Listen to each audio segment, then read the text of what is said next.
Hello friends, इस lecture में हम एक न्यूमेरिकल्स देखेंगे on the basis of concentration और solubility and characteristics of solute and solvent for making solution. देखते हैं first numericals. How many ml of 0.1 molar HCl are required to react completely with 1 gram mixture of Na2CO3 and NaCO3 containing equimolar amount of both. तो देखो क्या दिया है कि भाई Na2CO3 और NaCO3 है का मिक्सचर है, कितना ग्राम है? 1 ग्राम है। दोनों इक्विमोलर है, उसके साथ रिएक्शन करने के लिए मुझको 1 मोलर HCl का कितना वॉल्यूम चाहिए।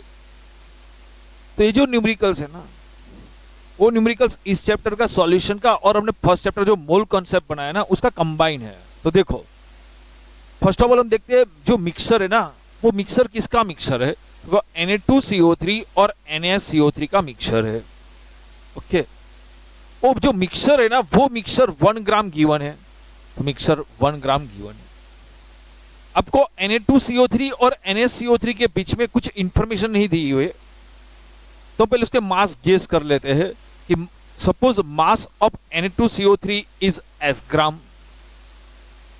यदि ये x ग्राम होगा तो NaCO3 का मास कितना होगा? ये दोनों का समेशन 1 होता है, तो ये x ग्राम है तो कितना होगा? 1 माइनस x ग्राम। इक्विमोलर दिया इसलिए मुझको समझ में आएगा मोल कैलकुलेट करना है, तो मैंने मास गेस कर लिया। मोलर मास Na का 23 एटॉमिक मास है, कार्बन का 12 और ऑक्सीजन का 16 एटॉमिक मास है। मैंने मोलर मास का कैलकुलेशन किया तो Na2CO3 का मोलर मास मिलता है 106 ग्राम पर मोल। NaHCO3, Na का एटॉमिक मास है 23, हाइड्रोजन का 1, कार्बन का 12, ऑक्सीजन का 16। इस सबका मोलर मास निकाला NaCO3 का तो मिला 84 ग्राम पर मोल। ये मोलर मास है। अब मोल के लिए फॉर्मूला है mass upon molar mass. Na2CO3 का मास है x ग्राम, मोलर मास है 106, तो x अपॉन 106 मोल है।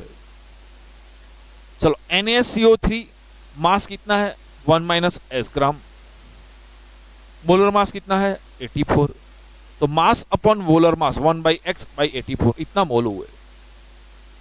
अब हमको क्वेश्चन में गिवन है कि इक्विमोलर है,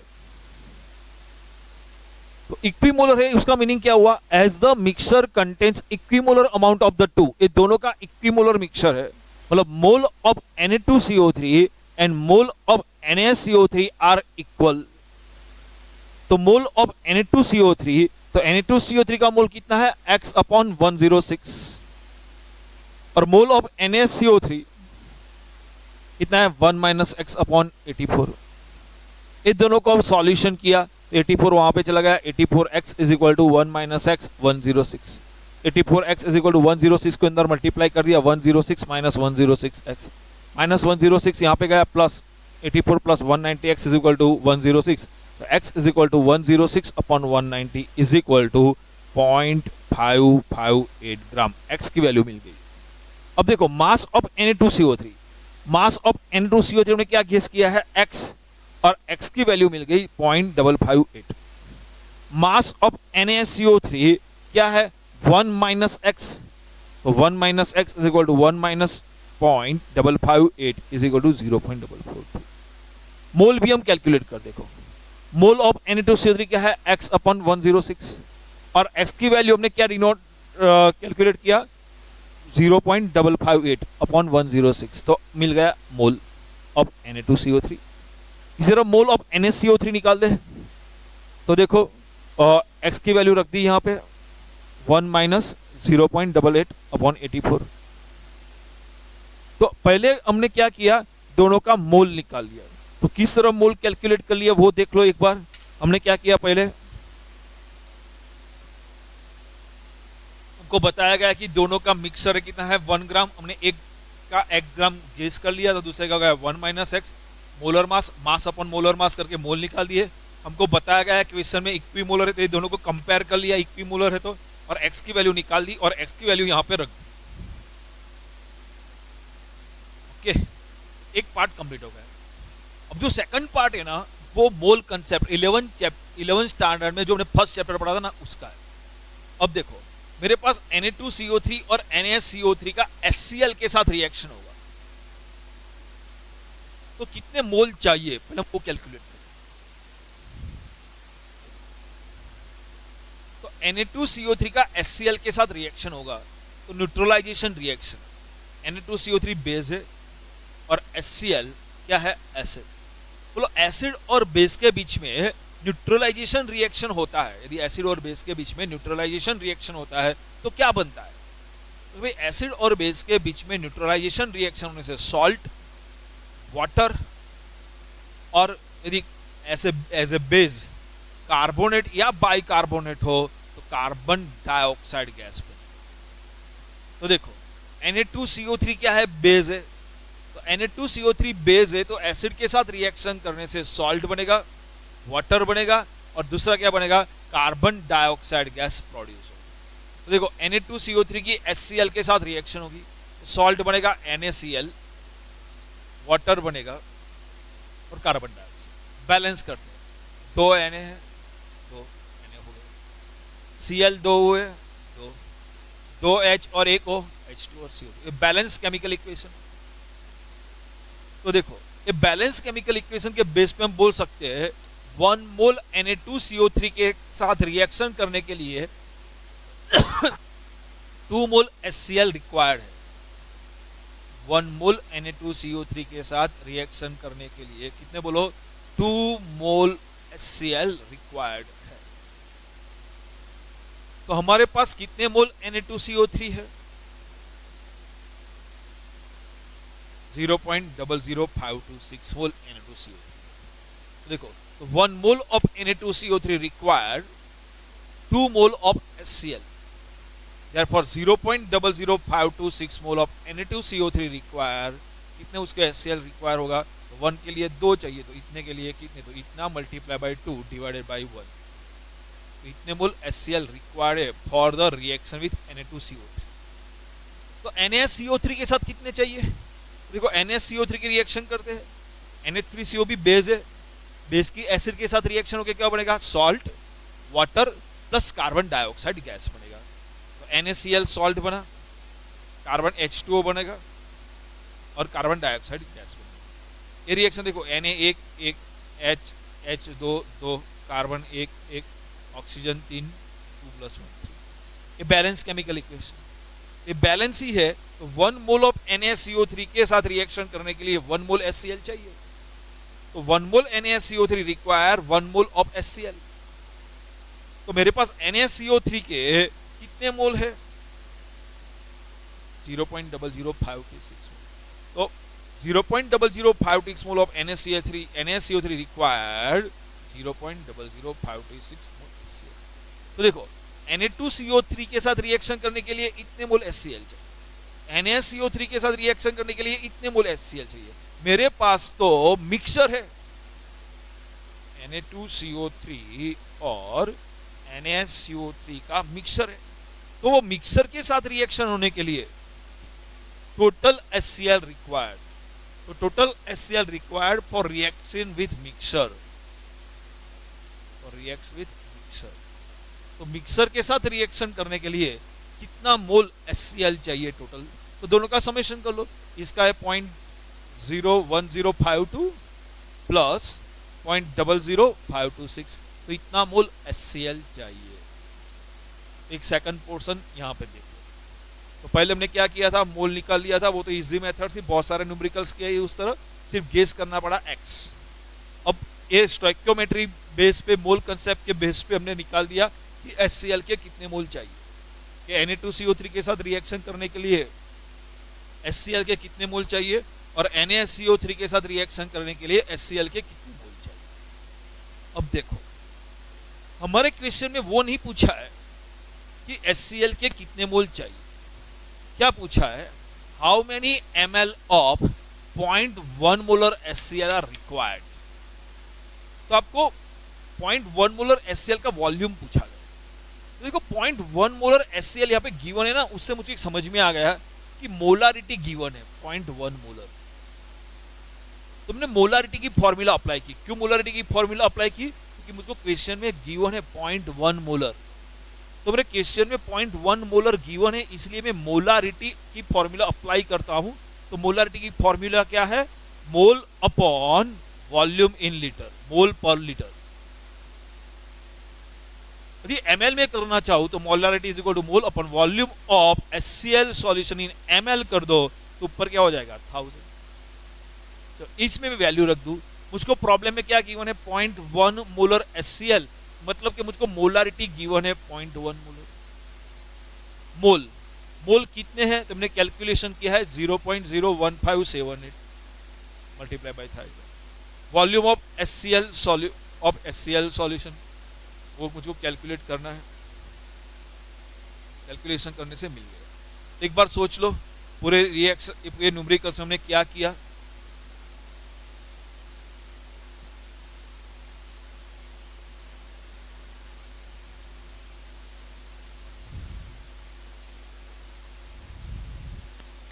देख लो, हमको पूछा गया how many of 0.1 molar HCl are required to react completely with 1 gram mixture of Na2CO3 and NaS, और ये दोनों का इक्विमोलर मिक्सचर है।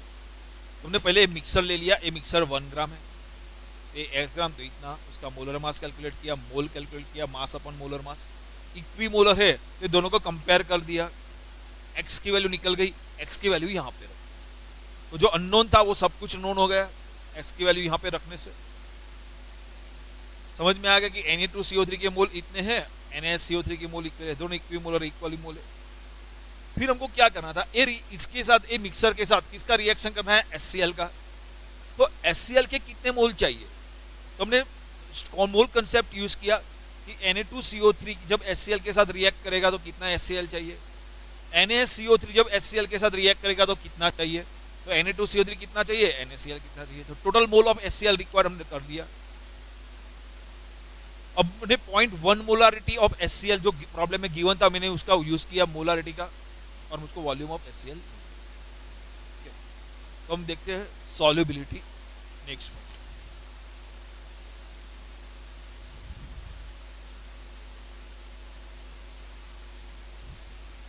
देखो, मैंने एक कंटेनर स्पेसिफाइड अमाउंट में सॉल्वेंट लिया। एट दिस कंडीशन यदि मैं टेम्परेचर चेंज करता हूं या प्रेशर चेंज करता हूं तो चेंज हो जाएगा। तो मैं बोलता हूं एट स्पेसिफाइड कंडीशन,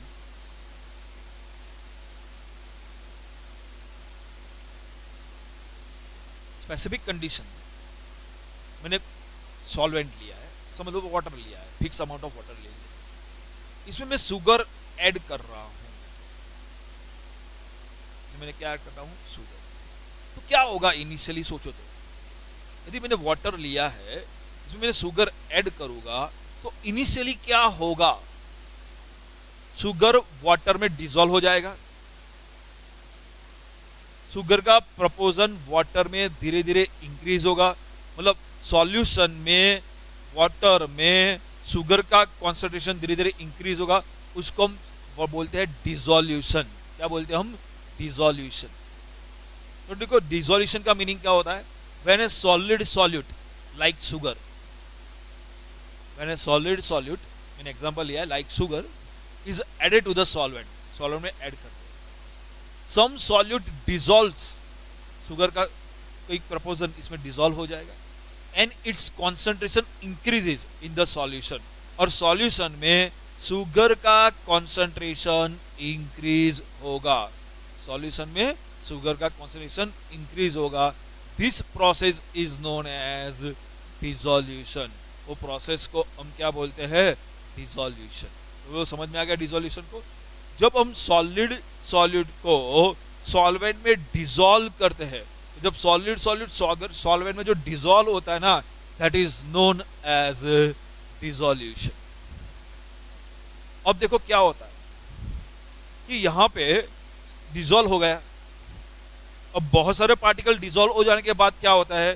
जो डिसॉल्व हो गए वो पार्टिकल एक दूसरे से कोलाइड करेंगे, तो वापस वो शुगर के फॉर्म में वापस आ जाएंगे और सॉल्यूशन में से बाहर निकल आएंगे। सॉल्यूशन में से बाहर निकल आएंगे मतलब देखो यदि हमने शुगर सिरप बनाते हैं, तो शुगर सिरप बनाना तो वाटर लिया, वाटर में शुगर ऐड किया, शुगर सिरप बन जाने के बाद आप देखेंगे आफ्टर सम टाइम शुगर इसमें वापस निकल आएगी, मतलब सॉल्यूशन में से बाहर निकल आएगी, आपको दिखाई देगा शुगर के पार्टिकल दिखाई देंगे। तो ये जो शुगर के पार्टिकल निकल जाता है उसको हम बोलते हैं सॉल्यूशन में से बाहर निकला है, separating out from the solution. This process is known as crystallization. तो देखो जब डिसॉल्व होता है, इसके लिए हम कौन सा वर्ड यूज करते हैं, डिसोल्यूशन। अब देखो क्या होता है, some solute particle in solution, तो सॉल्यूशन में जो शुगर पार्टिकल होते हैं, some sugar particle in solution combine with each other, एक दूसरे से कंबाइन होते जाएंगे, and get separated out of the solution, solution से सेपरेट हो जाएगा, मतलब हमको दिखाई देंगे, उसके क्रिस्टल हमको दिखाई देंगे। तो this process is known as crystallization. दोनों ऑपोजिट प्रोसेस है। जब डिसॉल्व होता है सॉल्यूशन में एंटर होता है तो इसके लिए हम वर्ड यूज करते हैं डिसोल्यूशन, और जब वो सॉलिड के पार्टिकल एक दूसरे से कंबाइन होते हैं, एक दूसरे से कोलिजन हो गए, कंबाइन हो गए और सेपरेट आउट होंगे फ्रॉम द सॉल्यूशन, उसके लिए हम क्या बोलेंगे, क्रिस्टलाइजेशन। ओके, दोनों कम समझ में आ गया, डिसोल्यूशन और सेकंड वर्ड है क्रिस्टलाइजेशन। थर्ड वर्ड हम देखते हैं डायनेमिक इक्विलिब्रियम। अब देखो क्या होगा डायनेमिक इक्विलिब्रियम में, यदि हम शुगर को वाटर में डिसॉल्व करते हैं तो शुगर वाटर में डिसॉल्व होती जाएगी, होती जाएगी, होती जाएगी, मतलब डिसोल्यूशन होता है।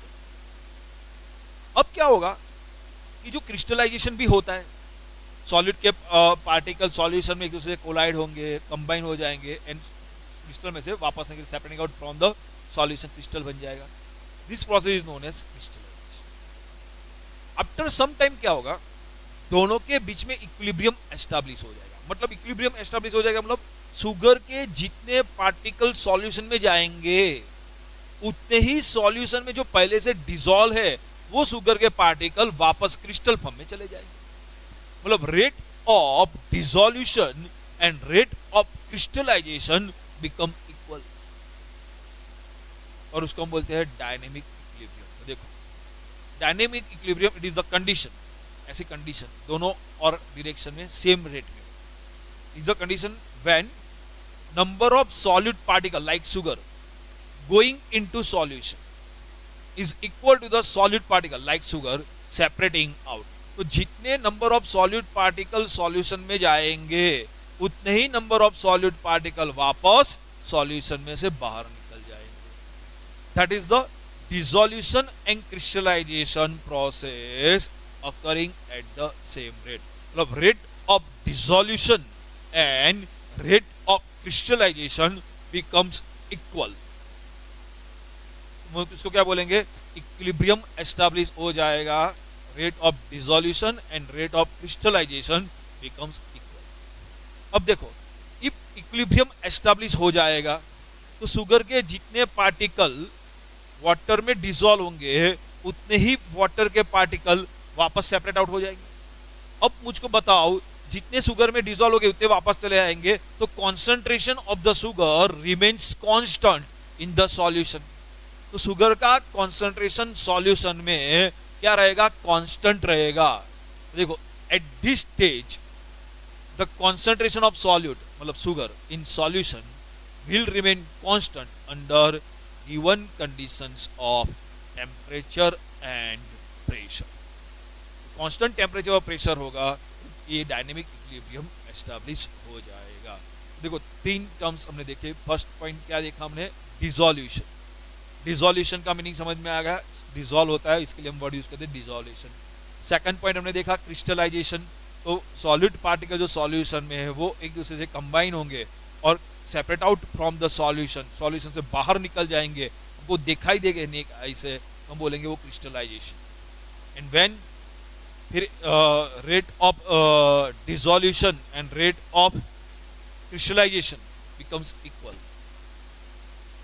ओके, तो हम बोलेंगे इक्विलिब्रियम एस्टैब्लिश हो गया है। एंड ड्यूरिंग द इक्विलिब्रियम और आफ्टर द इक्विलिब्रियम, जब इक्विलिब्रियम एस्टैब्लिश हो जाएगा तब दोनों का रेट सेम हो जाता है, इसीलिए फिर concentration of solid particle in solution becomes constant, फिर ज़्यादा इसमें डिसॉल्व नहीं होगा, वैसे ही सॉल्यूशन को हम बोलते हैं saturated solution.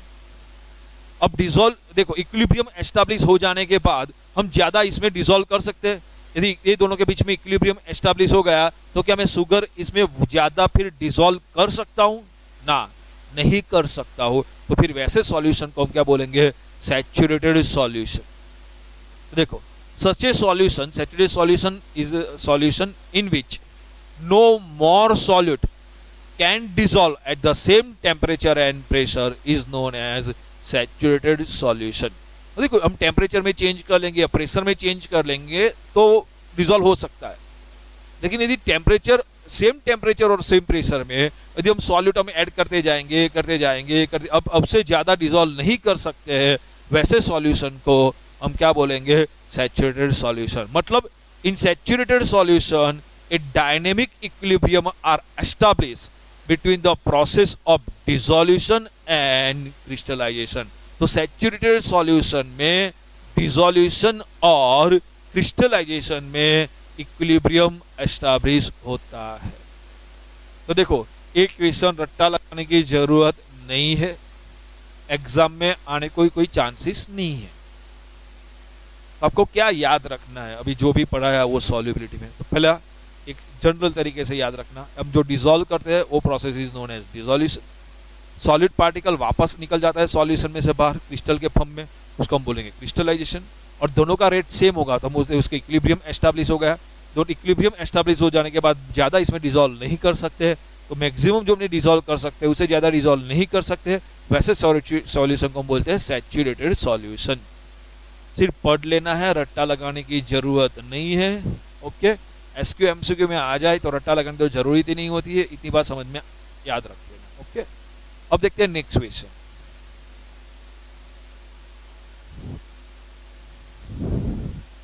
Characteristics of solute and solvent for making solution.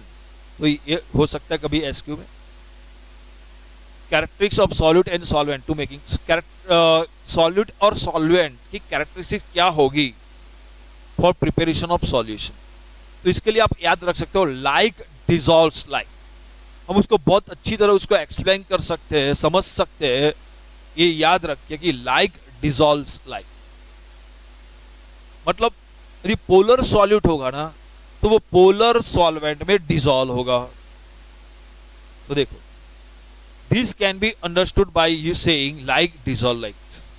It means that polar और आयोनिक कंपाउंड्स लाइक NaCl, ये पोलर कंपाउंड किसको बोलते हैं? लाइक समझो कि HF है। ओके, HF में F कोवेलेंट बॉन्ड है, लेकिन F की electronegativity of fluorine is higher than hydrogen, therefore sharing electron move towards the fluorine, therefore fluorine acquire partially negative charge and hydrogen acquire partially positive charge। तो देखो यहाँ पे partially negative charge हो गया, partially negative charge हो गया, partially positive charge हो गए। ऐसे जो जिसमें चार्ज होता है ना, it is known as polar compound. तो इस कंपाउंड को मैं बोलता हूँ polar compound. When polar or ionic compound dissolve in polar solvent like water, तो like dissolves like, same same। तो polar solute dissolve in polar solvent and almost insoluble in non-polar solvent like benzene। तो देखो, जो polar solute होता है like NaCl dissolve in polar solvent, polar solute dissolve in polar solvent। तो polar solute dissolve in polar solvent like water but not dissolve in non-polar solvent like benzene। तो polar solute होगा वो polar solvent में dissolve होगा, non-polar में dissolve नहीं होगा। polar polar की setting होगी। उसी तरह non-polar होगा वो, non-polar solute होगा तो वो non-polar solvent में dissolve होगा, पोलर सॉल्वेंट में डिसॉल्व नहीं होगा। देखो, similarly non polar compounds like naphthalene, anthracene are soluble in non polar solvent like benzene and are less soluble in polar solvent. तो याद रखना, क्या याद रखेंगे आप? बोलो, कौन सी कैरेक्टरिस्टिक्स है? तो ये एग्जाम में आ सकता है, तो याद रखना। क्या आपको याद रखना है? कि जो पोलर सॉल्यूट है dissolve in polar solvent, non polar solute है dissolve in non polar solvent, मतलब like dissolves like, same same, polar polar में डिसॉल्व होगा, नॉन पोलर में डिसॉल्व, बस इतनी बात याद रखना। पोलर सॉल्यूट पोलर सॉल्वेंट में डिसॉल्व होगा, non polar solute non polar, cross नहीं होगा। पोलर सॉल्यूट नॉन पोलर में डिसॉल्व नहीं होगा, क्रॉस नहीं होगा। Non polar solute polar solvent में डिसॉल्व नहीं होगा, like dissolve like, same same, polar polar में, नॉन पोलर में, इट इसलिए यूज करते हैं लाइक डिसॉल्व लाइक। नॉर्मली हम जनरली देखें ना तो देखो, solubility in general is a result of three kind of interparticles interactions of solid के बीच में इंटरेक्शन पे डिपेंड करता है, सॉल्वेंट के इंटरेक्शन पे डिपेंड करेगा, और सॉल्वेंट के इंटरेक्शन पे डिपेंड करेगा। तो solubility in general is a result of three kind of interparticles interactions। कौन कौन से इंटरेक्शन? सॉलिड के बीच में इंटरेक्शंस, सॉल्वेंट के बीच में इंटरेक्शन, और सॉल्वेंट के बीच में इंटरेक्शन पे डिपेंड करता है। तो इतना कर लेना। नेक्स्ट लेक्चर में हम factors affecting solid in liquid solvent देखेंगे, फिर गैसियस सॉलिड के लिए लिक्विड सॉल्वेंट में देखेंगे, बाद में हेनरी लॉ पढ़ेंगे, वो बहुत इंपॉर्टेंट है। ठीक है, इतना